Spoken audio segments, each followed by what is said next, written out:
Welcome to a special episode of I Read Comic Books. I'm Paul Jaissle, and I want to talk to you about the Fantastic Four. Now, regular listeners to the show will know that I have been reading the first 100 or so issues of the world's greatest comic magazine in preparation of the new Fantastic Four movie.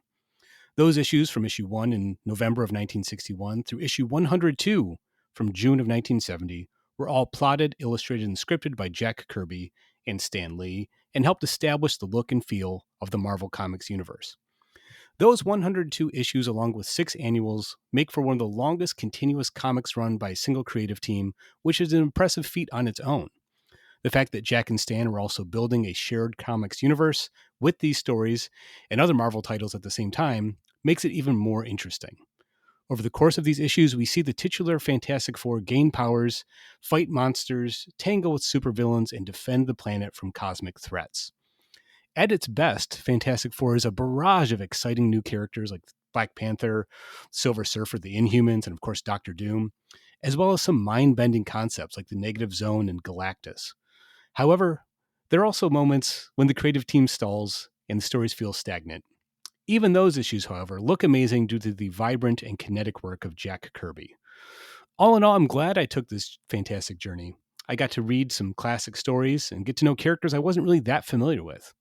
And I got to see Kirby's art change into the classic Kirby that I personally know and love. So to celebrate the upcoming Fantastic Four First Steps movie, we've put together a compilation of my Fantastic Four updates from the podcast. I hope you enjoy them.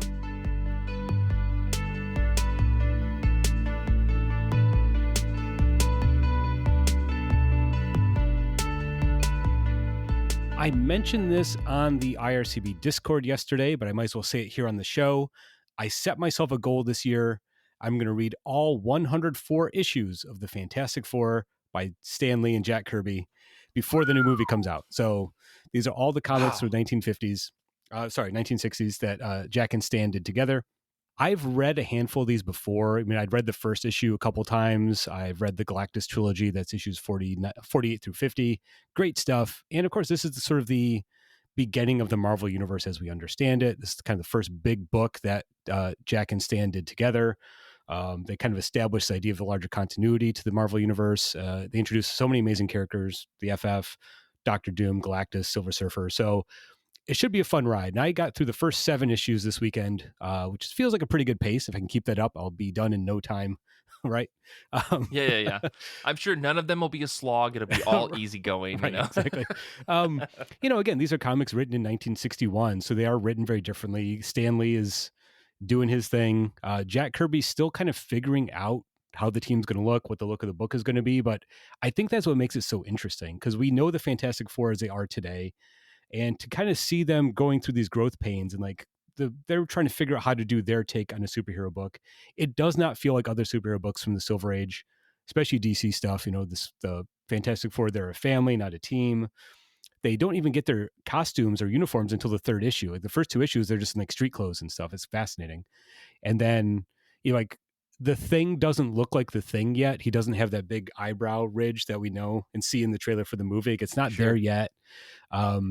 Doctor Doom shows up, I think, in issue 5, and he's like 4 or 5, and he's his issue is so bizarre because you think of Doctor Doom being like this big bad guy, and he is. Like they introduce him, give him his origin story. His plot in the first issue is to kidnap the Fantastic Four, send them back in time so they can steal Blackbeard the Pirate's treasure chest and bring it back for him. That's his super villain plot. And of course they go back. Yeah, right. Makes sense. They go back in time and they dress Ben Grimm, the Thing, up in a pirate outfit. And he has a big black fake beard on. And it turns out that's Blackbeard. Like all the other pirates, like, hey, it's that Blackbeard guy. Like so Ben Grimm is canonically Blackbeard the pirate, and they steal his own treasure. Fascinating. I see. So in the Marvel 1602 run that happened, which fuck Neil Gaiman, but right. The Marvel 1602 book that they did that was I don't remember who was on the creative team on it, but it was about the Fantastic Four. They were like ship sailing, not pirates, but I'm pretty sure Ben Grimm had that look. I did not realize that was a reference to this old 60s comic. That's crazy. That's really cool. Is that really funny? Yeah, because it's such a bizarre story, but you figure the Fantastic Four that Stan and Jack do, they establish this sort of continuity. Again, the first kind of bad guy they fight, or one of the first ones they fight, is Namor the Submariner. So they bring back this character from the 40s, and there's a panel where Johnny Storm is reading a comic book. He's reading a Marvel comic that has Namor in it. And like, he's like, there's also a later issue where he's reading an issue of the Hulk. So the Marvel comics exist in the Marvel universe. It's like fascinating. And it's like, what I love is that all that becomes codified, but at the time, Jack and Stan are just trying to make comics month to month. They're writing so much stuff, drawing so much stuff. It's just like, they're not plotting it out. It's just like, here's this happens this issue. But over time, it develops this huge universe. And like, I think that's what's so fascinating about it. So, I think by issue 7, it kind of starts to really feel like a Fantastic Four comic. Like the early issues, they mostly fight big monsters. Like even the Namor story, Namor summons a big sea monster for them to fight. So it's still like a monster comic that Marvel was doing before that. But then issue 7, it's like a Twilight Zone type of story. This alien on another planet kidnaps the Fantastic Four to help him save his planet from destruction.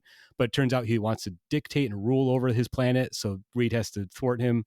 It's great stuff. And that's when Kirby starts drawing like Kirby tech, like the spacecrafts, the weapons, they look incredible. And it's like, you can see the gears turning and Kirby really like putting his heart into this book.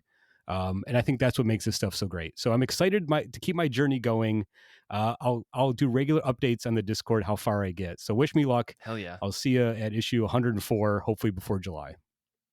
Yeah. Paul, I got a question about, especially one of the things that kind of gets me about reading older books like that is that these were designed in mind to like, this is the only comic you're ever going to get about this, maybe, like as the reader, right? It's not like they were planning for you to buy all 50 issues or whatever. Yeah. So how is it reading a bunch of them at the same time? Because they have to explain a lot over and over.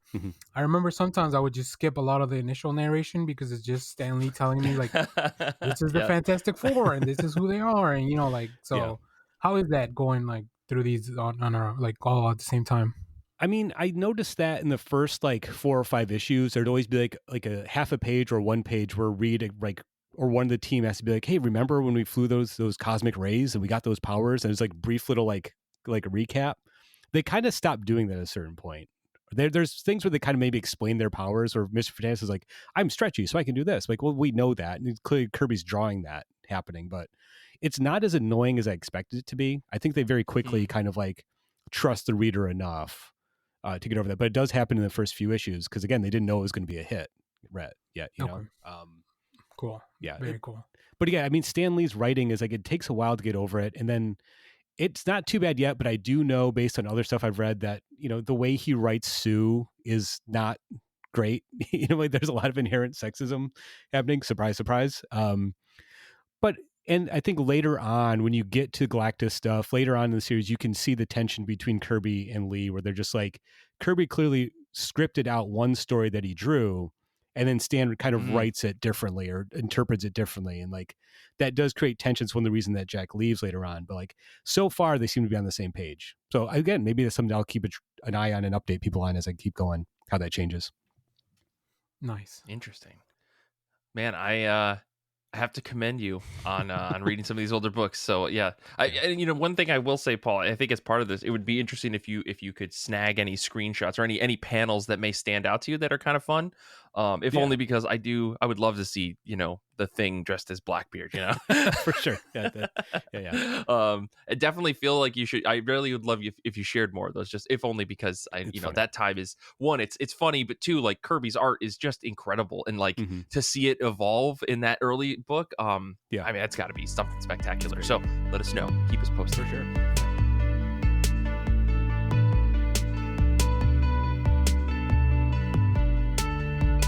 But anyways, we're here to talk about comic books.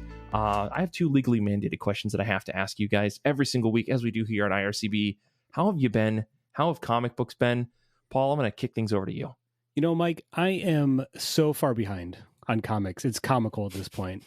No pun intended. But last time I went to the comic shop, the first time I'd been there in probably 4 weeks, a giant stack of comics. I'm slowly chipping away at it. So anything I've read recently is either like a month or two old news or already been talked about on the show. But sure. I have been keeping up on my Fantastic Four journey. I know a couple months ago on the show I mentioned I was going to try to read all, I believe it was 104 issues that Jack Kirby and Stan Lee did back in the 1960s of the Fantastic Four. I made it through issue 40, so I'm pretty good pace. You know, they're fun issues to read, and which is nice because I'm in what we can solidly say and call is the good stuff. This is the good stuff. Oh, so nice.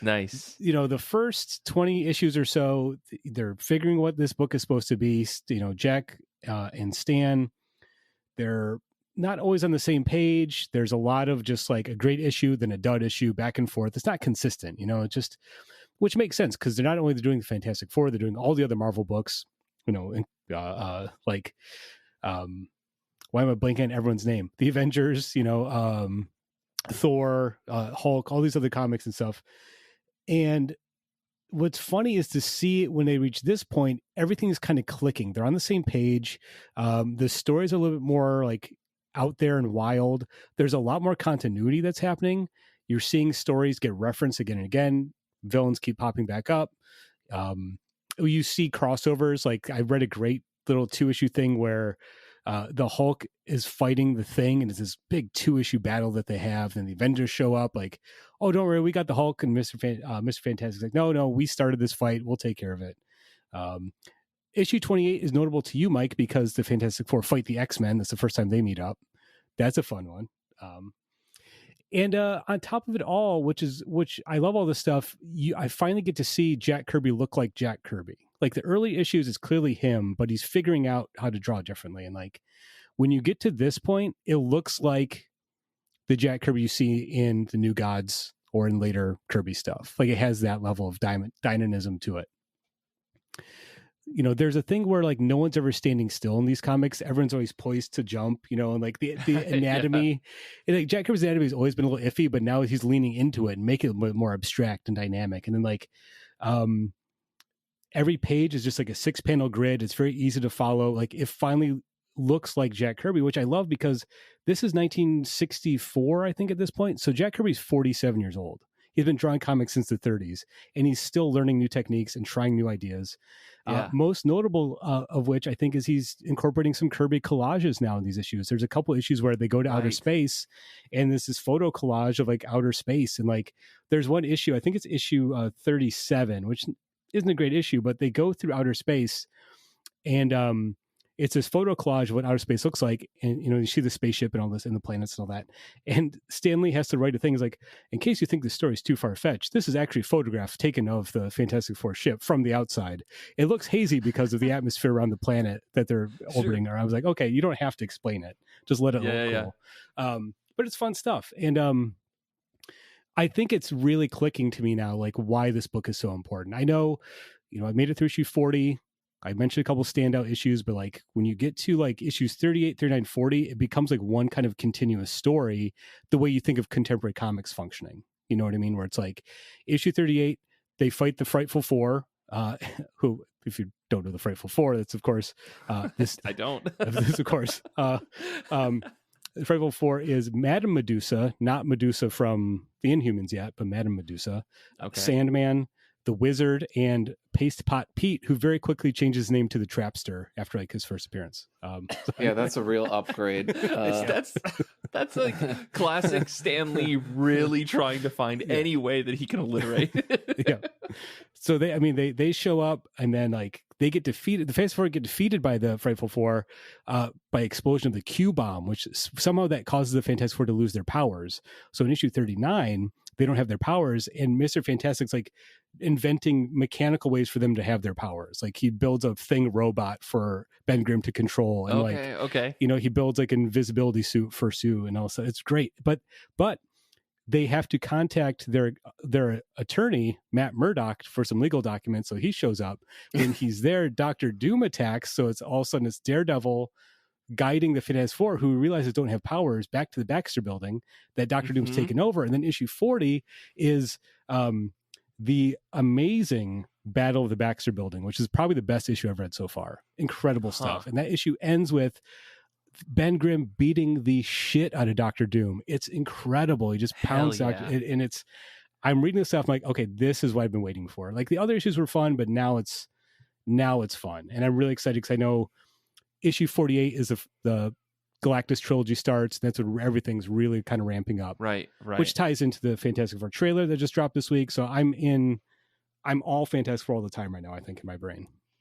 That's great. Are you also reading the Ryan North book that's coming out, even if you're behind on it? Okay. Yeah, I'm a couple issues behind, and I'm also I usually sit out Marvel events, but I have the first 2 issues of the One World Under Doom or whatever it is, like the Doom. Right. I have to dive into that still, but I like the Ryan North Fantastic Four.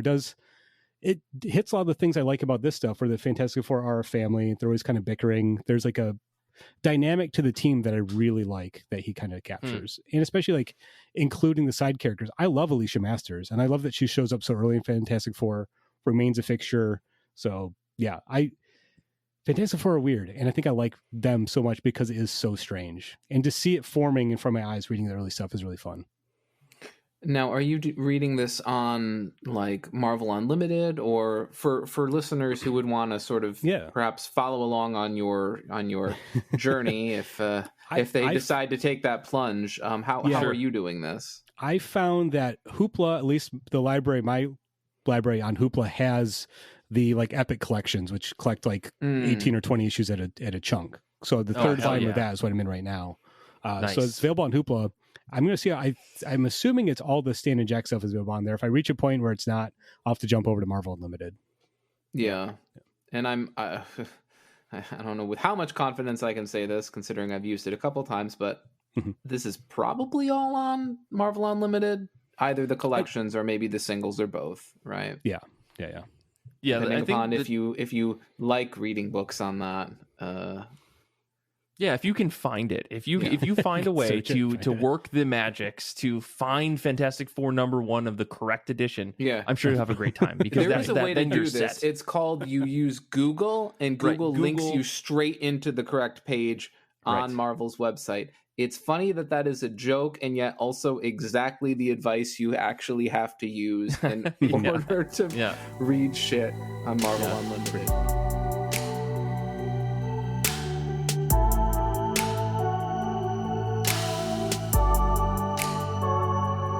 Basically, again, I feel like every time I come on the show this time, I'm just going to talk about the Fantastic Four. That's what I'm going to do this time. That's really like what my main focus of reading has been lately.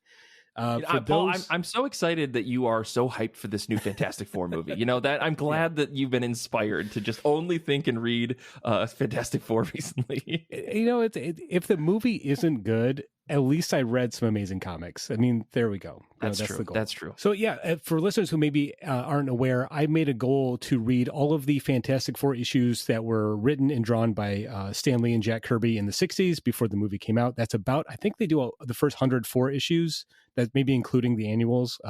Anyway, it's a lot of comics. So this weekend I just hit issue 50, so I'm about halfway through. You can call me John Bon Jovi. I'm halfway there. And I think last time I mentioned I was in the good stuff, and boy, oh boy, I am in the peak, amazing, mind-blowing comic stuff. These issues are fantastic, no pun intended. Like, this is truly, truly amazing comics. You can see why the Fantastic Four was so popular, and a lot of it has to do with Jack Kirby going full Kirby. Like, there's the early issues are good, and I think I mentioned last time I talked about it, like, you can see now when I read these comics, I see the Kirby that I've read from his 70s stuff, the DC New God stuff, the Fourth World. He's reaching that level. And again, I love the idea of a creator. He's in his late 40s. He's 47, 48 when he's drawing these comics. He's been drawing comics since the 30s, and he's still finding new ways to draw and show stuff and new techniques. It's really, really mind-blowing. So these issues, I read about, I think, issue 41 through 50, including annual number 3, written by Stan Lee, art by Jack Kirby. I think inks are mostly by Vince Colletta, and then Joe Sinnott joins the book midway through. Letters, I think, overall by Artie Simek. But it's really Jack and Stan have hit their stride. The stories are clicking. And it's not just, I mean, they are 60s comics. They are overwritten by Stan Lee. They are incredibly sexist at times towards Sue, thanks to Stan Lee. But there's still something really like modern about these books. I think a lot of it is the fact that it shifted from being a new villain every month to being a rolling story that continues issue to issue. And I think it's a very modern way to write comics. And especially when you get to issue 44, starts an Inhuman story, which wraps up within the first 6 pages of issue 48. Then issue 48 becomes the first Galactus story. So it's like, we're going to stop this Inhuman story halfway through the issue, then here's the Silver Surfer and Galactus. And it's just like, oh, okay. Talk about like a gear shift in the middle of a comic. And it's so fascinating. And yet it's not jarring because the book just has this momentum to it. So anyway, I do want to shout out a few key issues. Annual number 3 is the wedding of Reed Richards and Sue Storm. It's a really fun issue because basically everybody shows up. It's an excuse to show all of the Marvel characters. Like, yeah. Dr. Doom mind controls all the villains to attack. Therefore, all the heroes show up to defeat them. It's goofy. You know, Matt Murdock's their lawyer, so of course he's there, and all of a sudden he has to become Daredevil. Spider-Man shows up for one panel. Again, it's an old comic, but it has the feel of a modern crossover issue, anniversary issue. It's really fun. Sure. I mean, when I think of like the Alex Ross, was it Mark Waid, Marvel series, right? Like, I remember the Fantastic Four marriage thing being like the big like pivotal moment, and I remember that feeling like such a momentous thing in that book, because obviously it was like maybe the first time like all of the Marvel universe is kind of in one room together to say like, we're all here, we're sharing this thing. It's good to hear that feels, maybe it sounds like it felt the same way in reading the actual Fantastic Four issue. Yeah, I mean, it feels like a big deal, and like it's a testament to the way Stan is able to promote Marvel. Like, it's like, okay, this is important stuff. And totally. Issue 44 is the first issue with Joe Sinnott on inks, and I cannot overstate what a difference Joe Sinnott makes to Kirby's artwork. There were good inkers before this. There were bad inkers before this, because the issues before this were inked by Vince Colletta, and suddenly there were a lot fewer backgrounds on these panels when Vince Colletta was inking this book for some reason. All of a sudden, Joe Sinnott shows up. Everything's in full glorious detail. The Kirby dynamics and machines are all super intricate. The facial expressions are all very like humanistic and like emotional. Joe Sinnott makes Kirby's artwork sing, and I think Kirby responds by going bigger and bigger with Joe Sinnott on inks. It's really night and day once you get to issue 44 and Joe Sinnott takes over. It's really, really amazing. It's also the first Inhuman story, and you might think, I don't really get what the Inhumans are supposed to be. I don't think Stan and Jack could get them either. So it's pretty fun to read them. It's fun stuff. But then, like I said, right after the Inhuman story, you get 48 through 50, which is the Galactus trilogy. Completely mind-blowing comics. I mean, going from, I love Dr. Doom, I love the Villain of the Month stuff, but when you get to this cosmic showdown between Galactus, the Watcher, and Silver Surfer, it's like, okay, we're dealing on another level. Like, Kirby's doing cosmic comics, and the artwork matches it. There's a moment where the Watcher sends Johnny Storm, he sends him to the center of infinity. And there's a moment where he says, you've ceased to exist in your own time continuum. And you see like Johnny Storm almost like turn into energy and travel through space. And it's like the way Kirby draws it is like so mind blowing. And then there's a weirdness to the issue. And then when Johnny comes back, he gets the ultimate nullifier, spoiler alert for a 60-year-old comic, and comes back the ultimate nullifier. And he's just like, his mind is shaken. He's like, I cannot comprehend what I just saw. Like, we're just ants. We're insignificant. And the Watcher just says like, he'll forget about it. The human mind isn't supposed to understand that stuff anyway. And it's like, when you're reading that, it's like, it's so great. It's so amazing that Kirby's mind is working at that level. It's like, don't worry if you don't get it. It's not for humans to understand. I really love this stuff. And then the Silver Surfer is a character I've never quite understood. And I feel like the Silver Surfer that Jack Kirby creates is very different from the character, the Silver Surfer that Stan Lee goes on to write. If that makes sense. Like, the Silver Surfer in this issue is very alien. He's not a humanoid that turned into an alien. He is very alien. He doesn't understand human emotion. Alicia Masters tries to feed him lunch, and he's just like, this is a waste trying to eat this. I'll just turn it into energy and absorb it. And just like, it's the way he approaches the world is so strange. It's really great stuff. I'm having so much fun reading this stuff, especially get to these issues. So I want to say, for listeners who are curious, I think you can jump in with annual number 3, which leads right into issue 44. So you can jump into annual number 3, and then read that through the Galactus trilogy. And from then on, it's all great stuff. I'd read the Galactus trilogy a couple years ago, and it's really fun to go back and reread it, having read later Kirby and having read all the issues leading up to it. It kind of hits differently. So I'm really loving this stuff. It makes me very excited and cautiously optimistic for the movie, because I feel like they're going to do the Galactus story in the movie. So I would say, if you are curious about why the Fantastic Four are so great, these would be the issues to read for sure. Gotcha. what we got to do now is we got to have you, sit down and say like, hey, I read all of Jack and Stan's, Fantastic Four. Here are the absolute issues you need to read so that we can, farm it out to the internet. But I do think that there is some value in it for someone like myself who is Jack and Stan Fantastic Four curious. Like what are the actual issues I'd want to read if I want to just like feel like I'm getting the good stuff, and then maybe if I've got time, maybe I go back and read the other stuff. So that'd be an interesting experiment. Maybe we could talk about. Oh yeah, for sure. But, I love to spread the gospel of Jack Kirby, obviously. So like, I'm down for that. I mean, I'm wearing my Jack Kirby shirt today. Perfect. That short-lived T-shirt that we made on the IRCB store. So.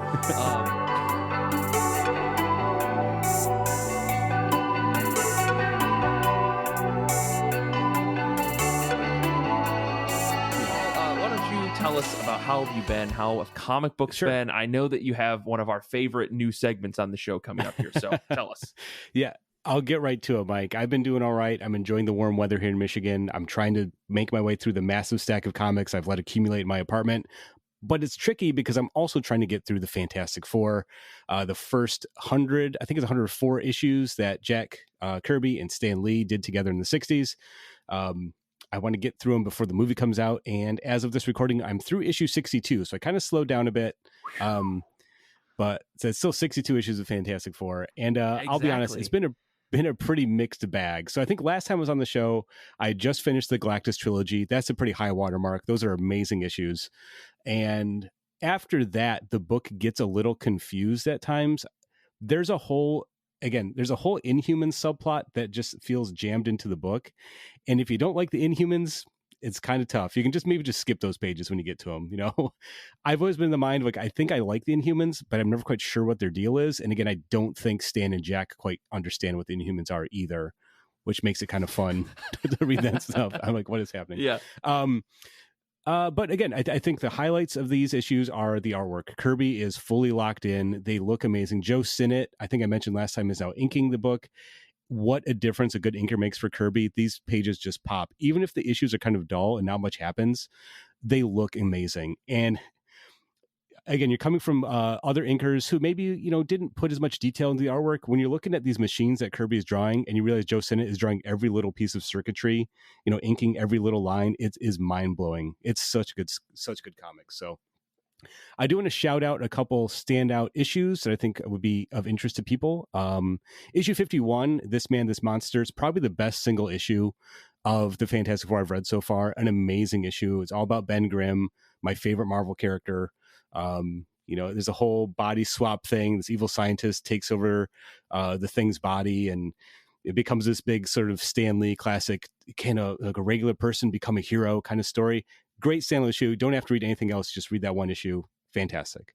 Right after that, issues 52 and 53, we get the first appearance of Black Panther, which is really interesting. Kind of historic for that regard. Again, I will say these are comics written by men in their 40s. Whose experience of African culture basically came from pop culture they saw. So maybe not the most culturally sensitive comics, but I like the idea that Kirby is like, oh yeah, this, African, civilization here is technologically advanced. This Black Panther as a character is really interesting, the way he's written. Mm-hmm. But there is some stuff that kind of colors it negatively reading it in the year 2025. Issue 57, I want to shout out because in theory, it should rule, but it's kind of corny. It's the issue where Dr. Doom steals the power cosmic from the Silver Surfer, which when I saw that was going to happen, I was like, holy shit, this rules, right? Like, yeah. And you get a lot of panels of Dr. Doom flying the surfboard. Like, okay, I'm in. This rules. Dr. Doom doesn't really do anything with the power. It's kind of underwhelming, but it's a fun concept to play with. It all culminates in issue 60, where we get the big showdown, knockdown, drag out fight between Dr. Doom and the FF. He's got the power cosmic. Him and Ben Grimm have another big, bare knuckle brawl fight. It rules pretty hard. But yeah, overall, there's a fun issues. It's fun to see characters like Sandman pop up. I think I'm getting close to the first appearance of Adam Warlock. So there's stuff I'm excited to read, through the final 40 issues or so. I'm going to power through. So hell yeah. I mean, it's fun. They can't all be winners, right? But, at least there's still a big chunk of good stuff. It sounds like that's great. Yeah, exactly. And I think that, again, they're not I'm able to skim a lot of it. Comics are written very differently back then. They're very verbose. There are panels where there's like 5 people in the panel, and Stan Lee has to make sure every one of them has something to say. And it's like, boy, Stan, you probably didn't need to have that much dialogue. But again, they're fun. It's pretty interesting to kind of go back and read this stuff, especially seeing characters like Claw and Black Panther appearing for the first time and stuff. It's great. And I think another thing is that Kirby is so good at storytelling that you don't need all the extra dialogue to tell you what you're already seeing that's happening on the page. Exactly. Maybe, yeah. I mean, I think a lot of those comics were written for kids. So maybe that was a part of it, get the kids reading. But yeah, like if you've been reading comics for as long as we have, and you go back and look at some Kirby pages without any dialogue, you get like 80% of the story, probably, like exactly. Maybe more, right? Yeah.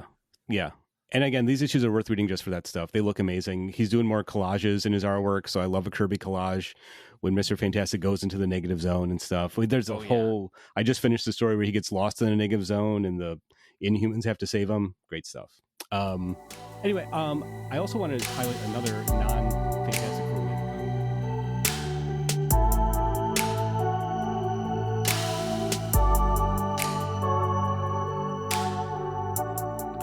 Since the last update I gave was only about through issue 62, I wanted to share some thoughts and some highlights from the last 40 or so issues. As I said, after the Galactus trilogy, the book feels a bit scattered at times, but there's still some subplots to keep the book exciting and interesting. There are also some big concepts introduced. In issues 64 and 65, we see the introduction of the Kree Empire, the Supreme Intelligence, and Ronan the Accuser. All huge cosmic ideas that will play a part in the cosmic Marvel stories for decades to come. Speaking of cosmic Marvel, issue 67, we have the first appearance of Adam Warlock, although in this story simply called him. That character will come back later on as Adam Warlock, but it's interesting to see the first iteration of him here. After that, the book kind of spins its wheels again. There's another Galactus story, but it's not nearly as interesting as the first one, since part of it involves the Fantastic Four going to the Microverse and fighting Psycho Man. Sounds exciting, but in the end, the Silver Surfer is actually the one who protects the Earth from Galactus in the story. The next big highlight for me is annual number 6, which features both the birth of Franklin Richards, although he's not given a name quite yet, and the first appearance of Annihilus, who seems to be one of the most interesting characters that Kirby's come up with in quite a while. Visually interesting, a whole negative zone story. It's a really fun issue that stands out after a stretch of simply okay issues from Stan and Jack. Issues 84 through 87 are a big Doctor Doom story that's really fun too. The FF go to Latveria and witness how Doom rules over his kingdom. There's also an ex-Nazi scientist and a S.H.I.E.L.D. agent going undercover as an artist who's commissioned to do Dr. Doom's portrait. Plus, Kirby seems to really love drawing the craziest machinery and Kirby tech for Doom. It's a really fun Dr. Doom story. One of the weirder stories in this bunch is from issues 90 to 93, in which Ben Grimm, the Thing, is kidnapped by a Skrull agent and taken to a planet to fight in a gladiator-type battle for the fate of the Earth. Of course, the planet he's taken to, Kral 4, is populated by Skrulls who are inspired by a mobster they brought there in the 30s. And so the entire planet looks and dresses like a gangster movie. They all wear fedoras and suits, they talk in gangster lingo, and they even have ray weapons that look like Tommy guns. It is wild. Kirby grew up seeing mobsters in New York as a kid, so it's clear that those memories are coming into play as he's writing this story. He's channeling them and making a very interesting hodgepodge of a science fiction story and gangster story. It's interesting. Issue 94 is of note because we get the first appearance of Agatha Harkness, who everyone loves from the TV show WandaVision. Of course, it's Agatha all along. It's interesting to see her pop up randomly in this issue of Fantastic Four. Her role here is that she's the caretaker that Reed and Sue hire to look after little Franklin while they're busy saving the world. And the issue turns into a haunted house story when the Frightful Four attack Harkness's home and she has to fend them off. It's an interesting genre twist on a horror comic from Kirby. It feels odd and out of place, but it's a lot of fun. In issue 98 from July of 1969, it's a topical story in which the FF have to protect the Apollo moon mission from a Kree sentry. It's a kind of a time capsule issue that's fun since it came out just a few months after the initial first real-life moon landing.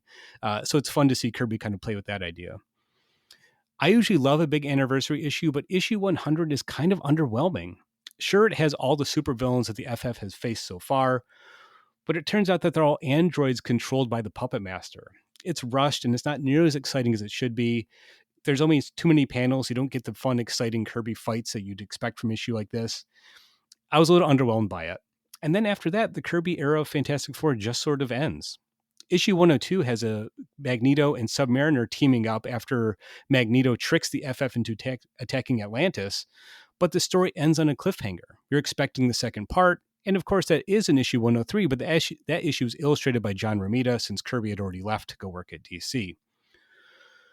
It's an odd way to end such a prestigious comic book run, having the main creative force step away, but Kirby already had one foot out the door. There's a lot of these issues where it feels like Kirby's maybe uninspired, maybe holding back some creative ideas because he knows he's be leaving for DC soon. He doesn't want to give them to Marvel.